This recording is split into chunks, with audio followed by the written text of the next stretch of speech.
Salut, salut, c'est Chantal. Donc, c'est une petite note du dimanche. Euh, pour ceux qui me connaissent, là, je ne vais pas me présenter à tout coup à chaque fois. Donc, c'est cette note-là que je laisse.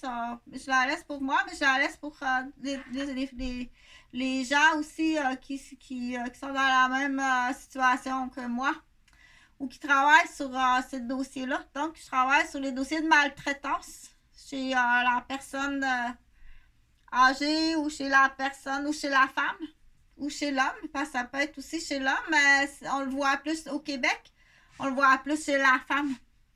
Donc, du coup, on part du modèle Jonathan Gauvin, mais on sait toujours pas si c'est mon garçon. Le beau petit bébé là qu'on voit sur la photo, là, puis Jean-Frédéric, on sait pas si c'est eux, parce que la rumeur glisse qui serait passé à travers la glace en skido au chalet de leur père, puis pour pas être accusé de négligence parentale grave, lui, puis sa femme, sa blonde, Guylaine la stérile, qui ont monté un gros spectacle. Donc, du coup, ils ont tout détruit. Ils m'ont détruit, parce que. Ils m'ont détruit. Donc, mais on sait pas si c'est vrai. Tout ça, on sait pas si c'est vrai, mais une chose est sûre, c'est que Jonathan et Jean-Frédéric n'existent plus depuis 7 ans qu'ils sont portés disparus. Comme ça, puis depuis 2009, en fait, plus longtemps que ça. Depuis 2009, ils étaient mineurs, là. On peut considérer même depuis avant ça même, depuis 2007, depuis à peu près 2007, mais on va dire depuis 2009. Depuis 2009, OK?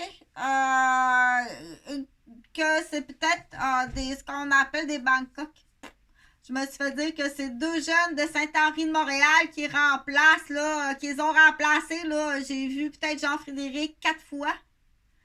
Jonathan, un peu plus, là. Mais c'était comme plus, va continuer à la démolir, à la détruire, à la vider. Ça ressemble plus à ça. Donc, si c'est mes fils, c'est triste comme ça se peut pas. Ça se peut quasiment pas.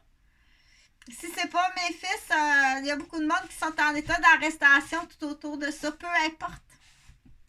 Là, le dossier cette semaine, ça va être. C'est qui engage ça? Ils ont-ils des patrons, eux autres? Jonathan Gauvin, c'est qui ton patron? Sais-tu que l'employé que tu as fait vivre la maltraitance à sa mère? Admettons que ça se peut que ce soit Jonathan complètement aliéné, là. C'est un handicapé complètement aliéné par les Gauvins. Ils ont été aliénés là, à un tel point là, qu'ils ont essayé de démolir toutes mes relations. Ils ont toutes démoli. Ils ont démoli mes professions. Ils ont démoli tous mes patrimoines, tous mes conjoints. Ils ont été mis au monde par moi, mais dans le but prémédité de leur part, d'en faire des dynamitages sur moi, Chantal Roberge, sur Huguette aussi. Donc, c'est sûr que toute la martyre, faut penser à l'autre grand-mère, le martyr de Huguette et d'Eugène. OK. C'est épouvantable, Gauvin. C'est dégueulasse, la famille Gauvin, ce que vous avez fait. Donc, c'est 3, 4 questions. Vous en allez en prison à perpétuité. Fait que là, je parle au patron, là, ce dossier-là, parce que là, les autres dossiers, là, on les connaît. Là, je parle au patron. Toi, t'es là, puis t'engages ça, toi, Gauvin, là. En tant que patron. Ou Bombardier Canadair, là, qui est l'employé de Jean-François Gauvin. Le savez-vous, ça? Que vous avez des employés maniaques comme ça? Ah, les avions sont bien construits. Ou les téléphones de la secrétaire sont bien faits à job. Mais est-ce que tu sais, en tant que patron, c'est grave, là. Donc, mais ça, faire face à Bombardier Canadair, c'est comme... Avez-vous beaucoup du Jean-François Gauvin, là, du maniaque comme ça envers leurs femmes?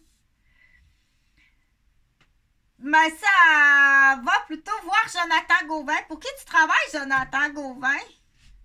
C'est qui ton employeur?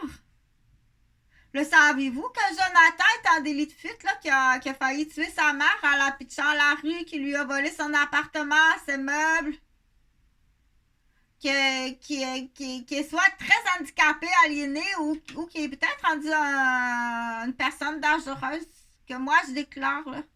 En tant qu'employeur, l'employeur de Jonathan Gauvin, es-tu complice?